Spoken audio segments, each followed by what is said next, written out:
নমস্কাৰ অসমীয়া ব্যাকৰণৰ নতুন এটি ভিডিঅ'লৈ আপোনালোক সকলোকে স্বাগতম জনালোঁ। আজিৰ ভিডিঅ'টোত আমি অসমীয়া ব্যাকৰণৰ কেইটামান ফকৰা যোজনাৰ বিষয়ে আলোচনা কৰিম। কিন্তু তাৰ আগতে জানো আহক ফকৰা যোজনানো কি। অসমীয়া ভাষা সাহিত্যৰ এটা অমূল্য সম্পদ হৈছে ফকৰা যোজনা। বচনভংগীয়ে ভাষাক প্ৰভাৱশালী কৰে। যোজনাই ভাষাতকৈ ভাৱৰ প্ৰকাশ উজু কৰি অৰ্থ বুজাত সহায় কৰে। একোপাত লেখিও যি কথা বুজাব নোৱাৰি, যোজনা বা পটন্তৰৰ সহায়ত দুশাৰী বা চাৰিশাৰী কথাৰে তাক নিৰস নিপানীকৈ বুজাই দিব পাৰি। ফকৰা যোজনাসমূহৰ প্ৰত্যেকটো শব্দৰে যে অৰ্থ বিচাৰিব লাগিব আমি তেনে কোনো কথা নাই।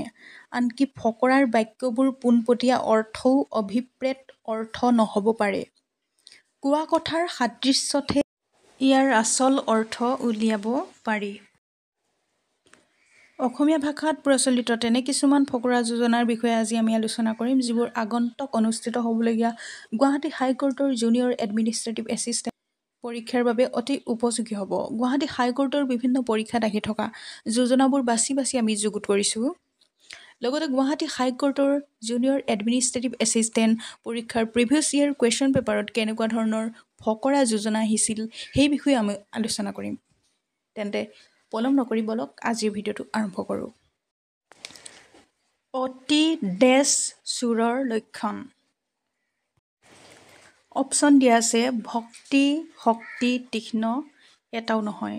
ইয়াৰ শুদ্ধ উত্তৰটো হৈছে অপশ্যন এ ভক্তি। ইয়াৰ আচল অৰ্থটো হৈছে অতি ভাল বোলাবলৈ চেষ্টা কৰা মানুহ প্ৰকৃততে দুষ্টহে। দ্বিতীয়টো যোজনা হৈছে অচিন কাঠৰ ডেছ নলগাবা। ইয়াত অপশ্যন দিয়া আছে দৰ্জা, খিৰিকী, ঠুৰুকা আটাইকেইটা শুদ্ধ। শুদ্ধ উত্তৰটো হ'ব অপশ্যন চি ঠুৰুকা। এই যোজনাটোৰ অৰ্থ হৈছে অচিনাকি মানুহৰ লগত সম্বন্ধ নাপাতিবা।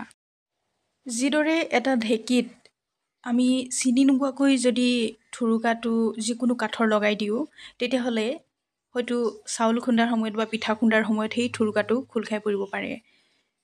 আমাৰ তেতিয়া পিঠা খুন্দা নহ'ব বা চাউল খুন্দা নহ'ব। ঠিক সেইদৰে অচিনাকি মানুহৰ লগত যদি আমি সহজতে সম্বন্ধ ৰাখোঁ, সহজতে বিশ্বাস কৰোঁ, তেতিয়াহ'লে আমাৰ জীৱনলৈ হঠাৎ বিপদ আহিব পাৰে। ৰাইজে ডেছ জোকাৰিলে নৈ বয়। অপশ্যন আছে নখ, আঙুলি, ভৰি এটাও নহয়। ইয়াৰ শুদ্ধ উত্তৰটো হ'ব নখ। ৰাইজে নখ জোকাৰিলে নৈ বয়। ইয়াত একতাৰ কথা বুজোৱা হৈছে। আমি অকলে নোৱাৰা কাম এটাকো একতাৰ জৰিয়তে সম্ভৱ কৰি তুলিব পাৰোঁ। শুই থকা ডেছ হাঁহ ধৰিব নোৱাৰে। ইয়াত অপশ্যন দিয়া আছে মানুহে, শিয়ালে, কাউৰীয়ে এটাও নহয়। শুদ্ধ উত্তৰটো হৈছে অপশ্যন বি শিয়ালে।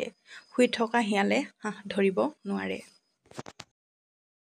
শ্ৰমবিমুখ মানুহৰ যে উদগতি নাই তাকে বুজাবলৈ এই যোজনাটি ব্যৱহাৰ কৰা হৈছে। চোৰ গ'লে বুদ্ধি, বৰষুণ গ'লে ডেছ। ইয়াত অপশ্যন দিয়া আছে জাপি, ছাতি, চালি আটাইকেইটা শুদ্ধ। ইয়াৰ শুদ্ধ অপশ্যনটো হৈছে জাপি। চোৰ গ'লে বুদ্ধি, বৰষুণ গ'লে জাপি। এই যোজনাটোৰ অৰ্থ হৈছে অনিষ্ট বা অপকাৰ হোৱাৰ পাছত তাৰ নিবাৰণৰ উপায় বা বুদ্ধি উলিওৱা। শুই থকা ডেছ হাঁহ ধৰিব নোৱাৰে। ইয়াত অপশ্যন দিয়া আছে মানুহে, শিয়ালে, কাউৰীয়ে এটাও নহয়। ইয়াৰ শুদ্ধ অপশ্যনটো হ'ব শিয়ালে। শুই থকা শিয়ালে হাঁহ ধৰিব নোৱাৰে। শ্ৰমবিমুখ মানুহৰ যে উদগতি নাই তাকে বুজাবলৈ এই যোজনাটি ব্যৱহাৰ কৰা হৈছে। উপকাৰীক ডেছ খায়। ইয়াত অপশ্যন দিয়া আছে অজগৰে, অপকাৰীয়ে, দুষ্ট লোকে কোনেও নহয়। ইয়াৰ শুদ্ধ অপশ্যনটো হ'ব অজগৰে। উপকাৰীক অজগৰে খায়। এই যোজনাটিৰ অৰ্থ হৈছে দুষ্ট প্ৰকৃতিৰ লোকক উপকাৰ কৰিলেও অহিত চিন্তা কৰিবই। এলেহুৱাই যেতিয়া শুবলৈ যায় তুমি তেতিয়া ডেছ যাবা। অপশ্যন দিয়া আছে স্কুল, পঢ়িবলৈ, ৰুবলৈ, বজাৰলৈ। ইয়াৰ শুদ্ধ অপশ্যনটো হৈছে অপশ্যন চি ৰুবলৈ। এই যোজনাটিৰ অৰ্থ হৈছে এলেহুৱা লোকবোৰ শুই থকাৰ সময়ত কৰ্মঠ লোকবোৰে পৰিশ্ৰম কৰি নিজৰ কাৰ্য সিদ্ধি কৰে। সময়ৰ সঠিক ব্যৱহাৰ কৰিলেহে তাৰ ফল পোৱা যাব। অধিক মাছত ডেছ কণা। ইয়াত অপশ্যন দিয়া আছে বগলী, মাছমৰীয়া, মেকুৰী আটাইকেইটা শুদ্ধ। এটা শুদ্ধ অপশ্যনটো হ'ব অধিক মাছত বগলী কণা, অপশ্যন এ। এই যোজনাটোৰ অৰ্থ হৈছে কোনো সিদ্ধান্ত ল'ব নোৱাৰা অৱস্থা। 10 নম্বৰটো আছে অতিপাত ডেছ ফুচলনিৰ চিন আপুনি আঁতৰি যাবা কৰি তাক ঘিন। অপশ্যন দিয়া আছে শলাগনি, মৰম, ভক্তি, শ্ৰদ্ধা। ইয়াৰ শুদ্ধ অপশ্যনটো হ'ব অপশ্যন এ শলাগনি। এই যোজনাটোৰ অৰ্থ হৈছে ইয়াৰ দ্বাৰা বুজোৱা হয় যে কোনোবাই যদি অতিৰঞ্জিতভাৱে আপোনাৰ প্ৰশংসা কৰি থাকে তেন্তে তেওঁ আপোনাক ফুচলাবলৈ চেষ্টা কৰি আছে। এইদৰে অতিমাত্ৰা শলাগনি লোৱাটো মিছা কথা কোৱাৰহে লক্ষণ। আইৰ সমান হ'ব কোন ডেছ বব কোন। এই যোজনাটো আমি প্ৰায় ব্যৱহাৰ কৰি থাকোঁ। ইয়াত অপশ্যন দিয়া আছে সাগৰৰ, নৈৰ, জানৰ, জুৰিৰ।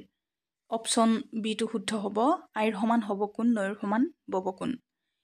এই যোজনাটোৰ অৰ্থ আমি জানোৱেই যে নিজৰ জন্মদাত্ৰী মাতৃৰ সমান আন কোনোৱেই এই পৃথিৱীত হ'ব নোৱাৰে। ডেছ গৰ্জিলে জানিবা খৰ, দক্ষিণে গৰ্জিলে মাৰিবা লৰ। ইয়াত অপশ্যন দিয়া আছে পূবে, উত্তৰে, পশ্চিমে এটাও নহয়। ইয়াৰ শুদ্ধ অপশ্যনটো হ'ব অপশ্যন বি উত্তৰে। এই যোজনাটোৰ অৰ্থ হৈছে উত্তৰ দিশত মেঘে গৰ্জি থাকিলে বৰষুণ নাহে, কিন্তু দক্ষিণে গৰ্জি থাকিলে বৰষুণ আহে। এবাৰ সাপে খুটিলে ডেছলৈও ভয়। অপশ্যন আছে কেঁচু, ৰছী, কেৰেলোৱা, মানুহ। ইয়াৰ শুদ্ধ অপশ্যনটো হ'ব কেঁচু। এবাৰ সাপে খুটিলে কেঁচুলৈও ভয়। এই যোজনাটোৰ অৰ্থ হৈছে এবাৰ কোনো বিপদৰ সন্মুখীন হ'লে মানুহে পিছলৈ সেই একে বিপদৰ সম্ভাৱনাকো ভয় কৰিবলৈ আৰম্ভ কৰে। ইয়াৰ দ্বাৰা বুজোৱা হৈছে যে অভিজ্ঞতাৰ পৰা মানুহে সতৰ্ক হৈ পৰে। ডেছ জ্ঞান দি মনত পালে কষ্ট, কণীবোৰ পেলাই দি বহু কৰিলে নষ্ট। ইয়াত অপশ্যন দিয়া আছে জ্ঞানী, অজ্ঞানিক, শিক্ষিতক, অহংকাৰিক। ইয়াৰ শুদ্ধ অপশ্যনটো হ'ব অপশ্যন বি অজ্ঞানিক। এই যোজনাটোৰ অৰ্থ হৈছে অজ্ঞানী নিজকে সৰ্বজ্ঞ বুলি ভাবে, সেয়ে তেনে মানুহক আমি জ্ঞান দি নিজৰ মনত কষ্ট দিব নালাগে। মনত কষ্ট আৰু সময় নষ্ট হয় অজ্ঞানিক যেতিয়া জ্ঞান দিয়া হয়। কণা হাঁহক ডেছ দিয়া। ইয়াত অপশ্যন আছে ধান, চাউল, পতান আৰু পানী। ইয়াৰ শুদ্ধ অপশ্যনটো হ'ব পতান। কণা হাঁহক পতান দিয়া। এই যোজনাটোৰ অৰ্থ হৈছে কিছুমান মানুহে সোজা অৰ্থাৎ অলপ সহজ সৰল পালে যে মানুহক ঠগিব বিচাৰে, সেই অৰ্থত এই যোজনাটি ব্যৱহাৰ কৰা হয়। নেক্সট কিনা হাঁহৰ ডেছলৈকে মঙহ। ইয়াত অপশ্যন আছে ঠোঁট, ঠেং, পেটু আটাইকেইটা শুদ্ধ। ইয়াৰ শুদ্ধ অপশ্যনটো হ'ব ঠোঁট। কিনা হাঁহৰ ঠোঁটলৈকে মঙহ। এই যোজনাটোৰ অৰ্থ হৈছে কিনা বস্তু এটা আমি এনেই নষ্ট কৰিব নালাগে, যিমান পাৰি সিমান তাক ব্যৱহাৰহে কৰিব লাগে। ডেছ কটা যায় কথাত বঁটা পায়। ইয়াত অপশ্যন দিয়া আছে যুদ্ধত, খঙত, ঈৰ্ষাত, কথাত। ইয়াৰ শুদ্ধ উত্তৰটো হ'ব কথাত। এই যোজনাটোৰ অৰ্থ হৈছে আমি সদায় মুখ চম্ভালি কথা ক'ব লাগে। খকুৱাই পাত কাটে, নিখকুৱাই ডেছ খায়। অপশ্যন দিয়া আছে মাটিতে, পাতিতে, যেনে তেনে ভালকৈ।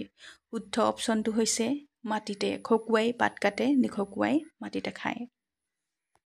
এই যোজনাটোৰ অৰ্থ হৈছে খকুৱা মানুহ এজনে বিভিন্ন ব্যঞ্জনৰ যোগাৰ কৰোঁতে ভোক লাগি সময় পাৰ হৈ যায়, আনহাতে নিখকুৱাজনে যি পায় তাকেই খায়। সাপেহে ডেছ ঠেং দেখে। ইয়াত অপশ্যন আছে সাপৰ, নেউলৰ, ভেকুলীৰ এটাও নহয়। এই যোজনাটোৰ অৰ্থ হৈছে নিজে দুষ্ট বাবে আনকো দুষ্ট বুলি ভাবে কিছুমান মানুহে। 20 নম্বৰ যোজনাটো হ'ল ডেছ তেল দি কন্দা। অপশ্যন আছে নাকত, চকুত, ওঠত এটাও নহয়। ইয়াৰ শুদ্ধ উত্তৰটো হৈছে চকুত। যোজনাটোৰ অৰ্থ মিছাকৈ দুখত পৰাৰ ভাও দিয়া। 20টা বচা বচা ফকৰা যোজনা আপোনালোকৰ বাবে এই ভিডিঅ'টোত আগবঢ়ালোঁ। আশা কৰোঁ গুৱাহাটী হাইকোৰ্টৰ জুনিয়ৰ এডমিনিষ্ট্ৰেটিভ এছিষ্টেণ্ট পৰীক্ষাত এই যোজনাকেইটা যথেষ্ট কামত আহিব আপোনালোকৰ। আৰু এতিয়া আমি গুৱাহাটী হাইকোৰ্টৰ জুনিয়ৰ এডমিনিষ্ট্ৰেটিভ এছিষ্টেণ্ট 2018 চনত কেনেকুৱা ধৰণৰ ফকৰা যোজনা আহিছিল সেইকেইটা আলোচনা কৰিম। ইয়াতে 2018 চনৰখিনি প্ৰথমতে আমি আলোচনা কৰি লৈছোঁ। ইয়াত প্ৰথমত হৈছে অতি দেশ হতলংকা। অপশ্যন এ গৰ্বে, বি ভক্তি, চি দৰ্পে, ডি অহংকাৰে। ইয়াৰ শুদ্ধ অপশ্যনটো হৈছে অপশ্যন চি দৰ্পে, অতি দৰ্পে হতলংকা। দেশৰো পিছলে পাওঁ সজ্জনৰো বুৰে নাও। অপশ্যন এ ব্ৰাক, বি ষষ্ঠী, চি ভাল, ডি এটাও নহয়। ইয়াৰ শুদ্ধ অপশ্যনটো হৈছে অপশ্যন বি ষষ্ঠী। খাই কাৰখলা ডালত উঠিল, দেশ চেলেকাৰ মৰণ মিলিল। অপশ্যন আছে কাঠি, কাঁহি, কাঠি, এটাও শুদ্ধ নহয়। ইয়াৰ শুদ্ধ অপশ্যনটো হ'ব অপশ্যন চি কাঠি। কুকুৰে সদায় দেশ কামুৰে। অপশ্যন এ ভৰিৰ তলত, বি পদূলি মূৰত, চি আঁঠুৰ তলত, ডি গছৰ তলত। ইয়াৰ শুদ্ধ অপশ্যনটো হ'ব অপশ্যন চি আঁঠুৰ তলত। দেশক দেখি উঠিল গা, কেতুৰিয়ে বোলে মোকো খা। অপশ্যন দিয়াবোৰৰ ভিতৰত শুদ্ধ অপশ্যনটো হ'ব অপশ্যন বি আদাক। আদাক দেখি উঠিল গা, কেতুৰিয়ে বোলে মোকো খা।